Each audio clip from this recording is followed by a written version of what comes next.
Salut tout le monde, j'espère que vous allez bien. Bienvenue sur ma chaîne Cooking by Mimi. Pour commencer, je vous souhaite à tous un très bon ramadan.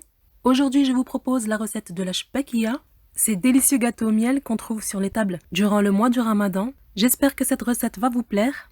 Je vous laisse maintenant avec les ingrédients et les étapes à suivre.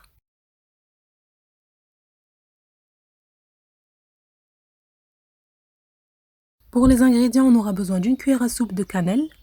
Ici, j'ai un mélange d'anis et de fenouil, donc une cuillère à soupe bombée de chaque, que j'ai bien moulu, 8 g de levure chimique, une demi-cuillère à café de sel, un peu de gomme arabique.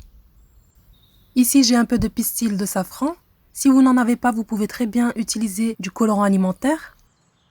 2 grandes cuillères à soupe de vinaigre, 130 g d'amandes émondées, 130 g de graines de sésame, que j'ai juste passé à la poêle 30 secondes mais sans le griller, 150 ml d'huile, 150 g de beurre fondu, chaud, 170 ml d'eau de fleur d'oranger et 100 ml d'eau. Ici, je viens mettre quelques pistils de safran dans mon eau. Je vais mélanger et mettre de côté. On aura aussi besoin d'un jaune d'œuf. Pour commencer, je vais mixer les graines de sésame avec l'huile jusqu'à obtenir une texture pralinée.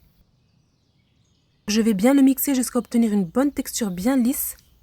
Je vais venir le verser directement dans un grand récipient ou bien dans un plat comme ceci. Je vais venir également mixer mes amandes émondées. Ici, je les ai juste émondées et séchées. Je vais bien les mixer jusqu'à ne plus avoir de morceaux. Ici, je fais pareil avec la gomme arabique. Je vais la moudre avec un peu de sucre glace, l'équivalent d'une cuillère à café. J'ajoute l'anis vert ainsi que la fenouil, la cannelle, le sel, les 2 cuillères à soupe de vinaigre, l'eau de fleur d'oranger, le beurre fondu chaud, le jaune d'œuf,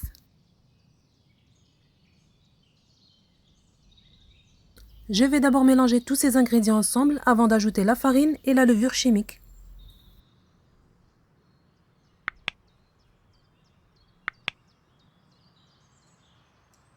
Donc j'ajoute la farine avec la levure chimique, mais j'ajoute la farine progressivement.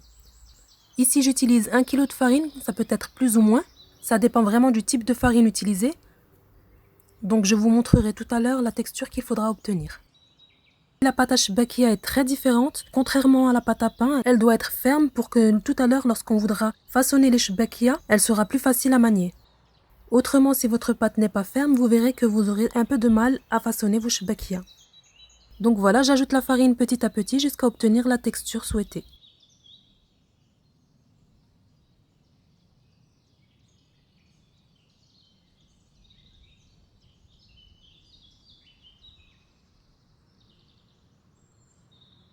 Voilà, comme vous voyez, elle est un peu compacte, donc c'est ce qu'il faut. Je vais venir diviser ma pâte en 4. Je vais la ramasser pour former des boules.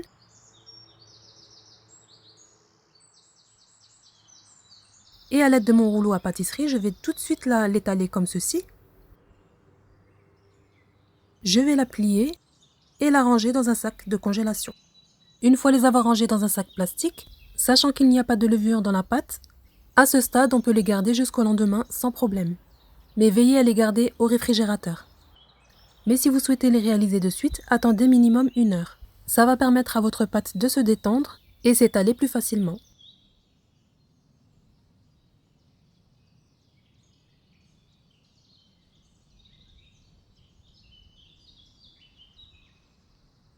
Après 1 heure, je vais venir étaler ma pâte. Et ici, encore une petite astuce.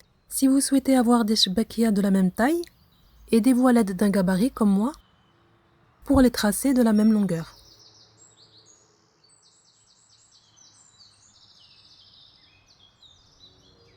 Donc, comme vous voyez, je l'étale très finement. Prenez en compte que lors de la cuisson, ça va gonfler un tout petit peu. Donc ici, veillez à l'étaler ni trop fin, ni trop épais. À l'aide de cette roulette à shbakia, on va venir couper les extrémités. Pour éviter que vos pâtons ne sèchent, conservez-les tout le long de la recette dans un sac de congélation. Ensuite, je vais commencer à confectionner la shbakia, donc vous comptez 4 traits à l'intérieur. et vous coupez.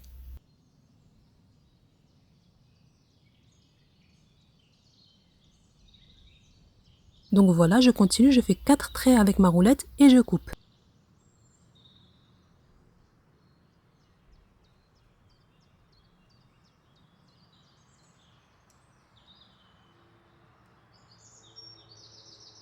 Maintenant, je vous montre en image comment je confectionne ma shbakia. Comme vous voyez, on a 5 séparations. On va venir prendre la première et la retourner sur la troisième. On la tient avec notre doigt. On laisse tomber la quatrième et on prend la cinquième pour la mettre en dessous. Ensuite, on prend les deux petites extrémités et on les pince avec notre doigt et on retourne la shbakia. Je vous répète dans un autre angle. On prend la première qu'on retourne sur la troisième. On laisse tomber la quatrième et la cinquième, on la met en dessous. Ensuite, on pince les deux extrémités et on retourne la shbakia. J'espère vraiment que vous avez compris le procédé, c'est un peu compliqué à expliquer. Si vos extrémités sont un peu trop longues, vous pouvez les couper. Comme vous voyez, c'est pas compliqué, il faut juste comprendre le système. Donc vous prenez le premier que vous retournez sur le troisième, vous laissez tomber le quatrième, vous le prenez pas, et la cinquième qui reste, on la met sous la troisième. Vous pincez les deux extrémités et vous retournez la shbakia. Une fois que vous avez commencé à façonner les premières shbakia, vous les déposez sur un plateau. Pas de matière grasse, rien du tout. Vous les posez directement sur un plateau. Ici, les shbakia, on va les laisser sécher quelques heures. Vous pouvez très bien les laisser jusqu'au lendemain, sans souci. Plus ils sèchent, mieux c'est. Ça ne va pas se déformer lors de la cuisson. On va commencer maintenant l'étape de la friture. On va préparer un grand bain d'huile dans une poêle profonde. Ici, on a préparé aussi du miel, donc qu'on ne va pas chauffer. On va aussi préparer une passoire avec un récipient en dessous. Comme vous voyez, là, j'ai utilisé un saladier.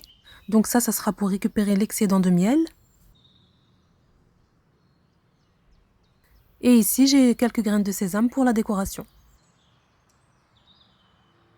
Une fois que l'huile est bien chaude, on va venir plonger nos shbakia et on va les laisser cuire à feu moyen jusqu'à dorure et on va les retourner à mi-cuisson.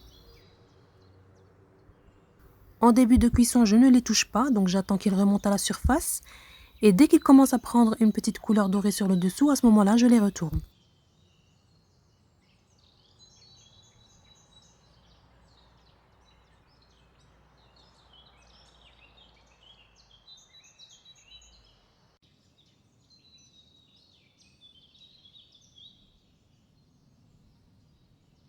Voilà, ici les shbakia sont bien dorés, on va venir les plonger directement dans le miel. On va les enfoncer dans le miel et on va les laisser quelques minutes avant de les placer dans la passoire.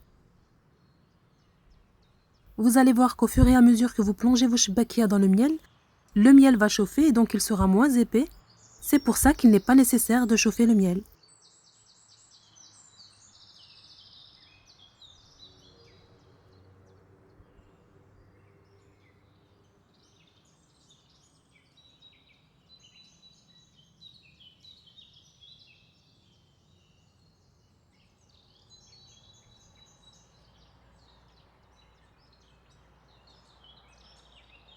On les saupoudre de graines de sésame et on les laisse égoutter.